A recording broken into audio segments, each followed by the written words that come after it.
현재 우크라이나 사태로 전 세계의 물가가 고공행진하고 있습니다. 이러한 물가 상승에 기름을 부은 것이 있죠. 바로 인도네시아의 파묘 수출 금지입니다. 인도네시아는 수출 금지 조치 당시 국내 수급 부족이 원인이라고 밝혔습니다. 하지만 인도네시아의 파묘 수출 중단에는 진짜 이유가 따로 있었습니다. 그래서 현재 여러 국가들은 인니를 손절하기 시작했고, 그 와중에 인니를 대신할 나라가 등장해 인니는 당황하기 시작했습니다. 그런데 인니를 대신할 국가가 갑자기 한국과의 협력을 강화해 한국은 뜻밖의 호재를 맞았는데요. 인니의 파묘 수출 중단의 진짜 이유는 무엇이며 인니를 대체할 나라는 어디인지 자세히 한번 알아보겠습니다. 구독과 좋아요 한 번씩 부탁드립니다. 인도네시아가 지난달 28일부터 파묘 수출을 중단했습니다. 인니의 이 같은 조치로 현재 한국에도 영향을 미치기 시작했습니다. 현재 대형마트에서는 일부 식용유 제품이 빠르게 품절되고 있으며 코스트코와 같은 대형 창고형 매장도 최근 식용유의 구매 개수를 제한하기 시작했습니다. 일단 파묘는 팜나무의 열매를 압착해서 생산하는 것입니다. 우리가 시중에서 많이 보는 식용유와 대두유, 해바라기유, 카놀라유 등에 모두 파묘가 사용됩니다. 그리고 파묘는 전 세계 식물성 기름 출하량의 거의 60%를 차지하고 있습니다.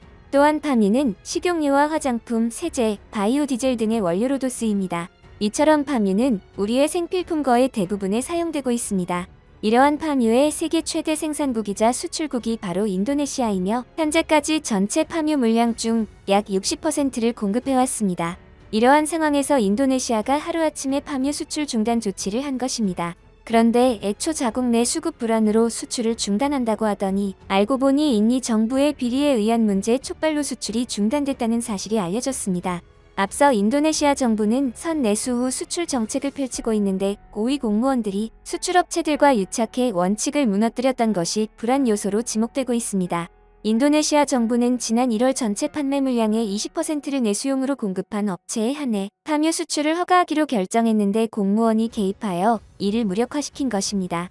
알고 보니 인니의 공무원 때문에 현재 전 세계의 파묘와 식용유 가격 급등이 초래된 것입니다.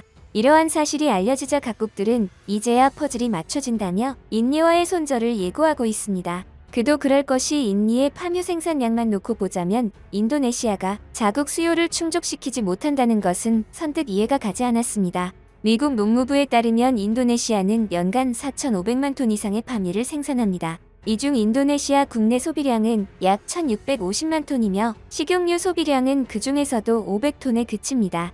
그런데도 인도네시아에서는 식용유 품귀 현상이 발생한 것입니다. 그래서 당시 조코 위도도 인도네시아 대통령도 28일 수출 금지령 시행을 알리면서 세계 최대의 파묘 생산국인 우리가 식용유를 구하는데 어려움을 겪고 있다는 것은 아이러니라고 토로했습니다. 그런데 그 모든 것이 인니의 공무원에 의해 벌어진 일이었던 것입니다. 또한 현재 인도네시아의 유통에도 문제가 있다는 지적이 나오기 시작했는데요. 인도네시아 식물성 기름 산업협회 의장 대행인 사하트 시나가는 블룸버그 통신에 일반적으로 식용유 산업의 많은 부분이 수출에 초점이 맞춰져 있고 국내 소비를 효율적으로 처리할 수 있을 만큼 구조화되어 있지 않기 때문이라고 설명했습니다. 인도네시아는 1만 7천 개 이상의 섬으로 구성된 국가입니다. 이 같은 지리적 특성 때문에 유통망에 대한 체계적인 관리가 이뤄지지 않고 있습니다. 심지어 미등록 업체들도 난무하며 국가에 공식적으로 등록한 식용유 처리 공장은 75곳에 불과한 것으로 드러났습니다. 한편 인니 관계자들은 공무원만이 문제가 아니라 인니의 정부의 정책 실패도 문제라고 지적했는데요. 먼저 인도네시아 정부는 식용유 가격 급등에 대응해 가격 상한제를 도입했습니다. 그 결과 유통업자들은 공급 물량을 대폭 줄이고 암거래가 성행하는 결과가 발생했습니다. 암시장에서는 정부 목표의 2배 수준으로 가격이 형성됐고 시장 가격도 목표치보다 높아졌습니다. 안 그래도 불안한 국제정세로 생필품 물가가 치솟는 상황에서 식용유 가격까지 급등하자 인니 곳곳에서는 시위가 촉발됐습니다. 따라서 결국 인니의 조코위 대통령은 성난 민심을 달래기 위해 수출 금지를 시행하게 된 것입니다. 앞서 인도네시아는 자국 내 식용유 가격이 리터당 1,220원으로 떨어질 때까지는 수출 금지령을 해제하지 않겠다는 입장을 밝혔는데요. 현재 인도네시아의 대용량 식용유 가격은 리터당 1,480원 수준입니다. 이러한 상황을 지켜보는 외신들은 지금 인니가 수출을 금지할 게 아니라 수출을 장려해야 자국 내 가격도 떨어질 것이라고 주장하고 있습니다. 한편 인니의 파묘 수출이 무기한 중단되자 인니와 더불어 파묘 주요 생산국인 말레이시아가 수출세를 인하하며 인니의 자리를 차지하기 시작했습니다. 현재 인도네시아로 쏠렸던 수요가 말레이시아로 바뀔 것으로 관계자들은 보고 있습니다. 이에 말레이시아 파묘 수출업자는 인도네시아가 파묘 수출 금지령을 언제 해제할지 불분명하다며 국제시장에선 파묘 가격이 더 높아지기 전에 재고를 확보하려 대안을 물색하는 중이다라고 말했습니다. 현재 말레이시아 정부는 파묘 수출세를 현행 8%에서 4%까지 단기적으로 낮추는 방안을 진행하고 있는 것으로 알려졌습니다. 인니가 수출 중단한 사이 규제를 완화해서 파묘 수출량을 더 늘리려는 의도입니다. 그리고 현재 이란과 인도, 방글라데시 등은 현물을 말레이시아산 파묘와 맞바꾸는 거래를 제한하고 있다고 밝혔습니다. 한편 국제 상황이 이렇자 한국도 파묘 수급 불안에 대한 불안함이 나오고 있지만 크게 우려할 상황은 아니라고 하는데요. 현재 한국은 인니의 파묘에만 치중돼 있지 않고 말레이시아 등 수입 경로를 다변화시켰습니다. 이에 국내 식품업체들은 최대 4개월분의 재고를 보유하고 있다고 밝혔고 인도네시아산이 아닌 모두 말레이시아산이라고 전해 인니의 수출 금지로부터 입을 타격은 크지 않다고 전했습니다. 그런데 파묘 수출국 1위의 인도네시아 자리를 넘보는 말레이시아가 한국과의 협력을 강화하려는 모습을 보이기 시작했습니다. 말레이시아가 한국 카이로부터 약 1조 원 규모에 달하는 경전투기 사업을 요청한 것입니다. 인도네시아 방산 전문 매체 미디어파쿠아는 이날 말레이시아가 카이의 경전투기 18대를 구매하는 데는 40억 링긴 약 1조 원 중 최소 20억 링긴 약 5,875억 원 비용을 물물 교환 형태로 지불하기로 했다고 보도했습니다. 그동안 말레이시아 총리와 공군의 입장이 미묘하게 대립하고 있어 최종 사업자 선정에 상당한 관심이 집중됐는데요. 공군은 공군력 강화를 위해 카이에 FA-50 블록 20을 원했고 총리는 파묘와 물물 교환이 가능하고 전투기 개발 기술 이전에 협력적인 중국의 JF-17을 희망했던 것으로 알려졌습니다. 그러던 중 중국에서 파묘 또는 기타 현물을 사용한 지불에 동의하지 않으면서 카이의 경전투기 구매가 거의 확정된 상황입니다. 말레이시아가 파묘 지불 합의 외에도 카이를 선택한 이유는 또 있습니다. 현재 말레이시아는 카이 파트너인 말레이시아 통신장비 공급업체 케말락 시스템을 신뢰하는 것으로 알려졌습니다. 2008년에 설립된 케말락 시스템은 제품 기획, 개발 유지 보수, 다양한 애플리케이션 계약 개발 등 인공지능의 연구 개발을 수행하는 회사입니다. 상황이 이렇게 되자 국내에서도 변화가 일어날 것으로 예상되고 있는데요. 특히 인도네시아와 협상 중이던 KF-21 분담금 문제도 급물살을 탈 것으로 예상됩니다. 이번에 말레이시아가 현물을 제시해 인니한테는 현물이 아닌 돈으로 받자는 주장이 나오기 시작했습니다.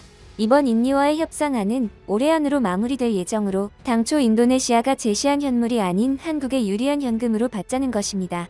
지금까지 인니와의 KF-21 분담금 문제는 인니에게만 유리한 조건이었습니다.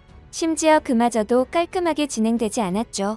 따라서 현재 말레이시아가 나타난 만큼 인니에게는 현금으로 받자는 주장에 힘이 실리고 있는 것입니다. 그리고 현재 KF-21은 UAE라는 강력한 국가도 등장해 인니와의 협상을 중단하고 UAE와의 협상에 집중하자는 의견도 적지 않습니다. 한편 한국의 국산 경공격기 FA-50은 한때 수출에 어려움을 겪었지만 실전에서 우수한 성능을 보여주면서 한국 방산 시장에서 수출 효자로 떠오르고 있습니다. 약점으로 지적되던 항속거리를 늘리고 이제는 심지어 미국 시장까지 넘보고 있습니다. 러시아의 우크라이나 침공 이후 동유럽의 안보 위기가 고조되면서 국산 경공격기 FA-50의 인기가 뜨겁습니다. 슬로바키아 공군사령관과 폴란드 국방부 군비정책국장, 크로아티아 국방부 방산물 자국장이 개발사인 카이와 FA-50 도입 방안을 논의했습니다. 체코와 헝가리, 오스트리아, 핀란드 등 노후 전투기 대체가 필요한 국가들과도 면담이 진행됐습니다. 카이는 FA-50 공동 마케팅 파트너인 로키드 마틴과 함께 나토와 EU, 동유럽 수출 확대를 위한 전략을 공유하기로 했습니다. 동시에 경공격기 선진 시장인 호주는 물론 미국에도 진출한다는 계획을 전했습니다. 특히 미국의 FA-50 수출 사업과 관련해서는 상황을 예의주시하면서 살펴보고 있고 기회가 오기를 호시탐탐 기다리고 있습니다. 현재 FA-50은 말레이시아 18대, 콜롬비아가 20대 이상을 도입할 것으로 알려지는 등 동남아와 중남미에서도 인기가 높다고 강은호 방위사업청장은 전했습니다.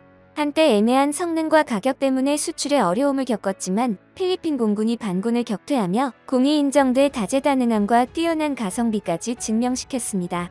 따라서 항속거리를 보완하고 기존의 150갤런 보조 연료탱크보다 큰 300갤런 보조 연료탱크를 장착하고 공중급유 기능을 추가하는 방안도 검토하고 있습니다. 한편 국제 파묘 및 식용유 가격이 하루빨리 안정되어 관련 업종들이 피해를 보지 않기 바랍니다. 오늘 영상도 시청해주셔서 감사드리며 내일 다시 찾아오겠습니다.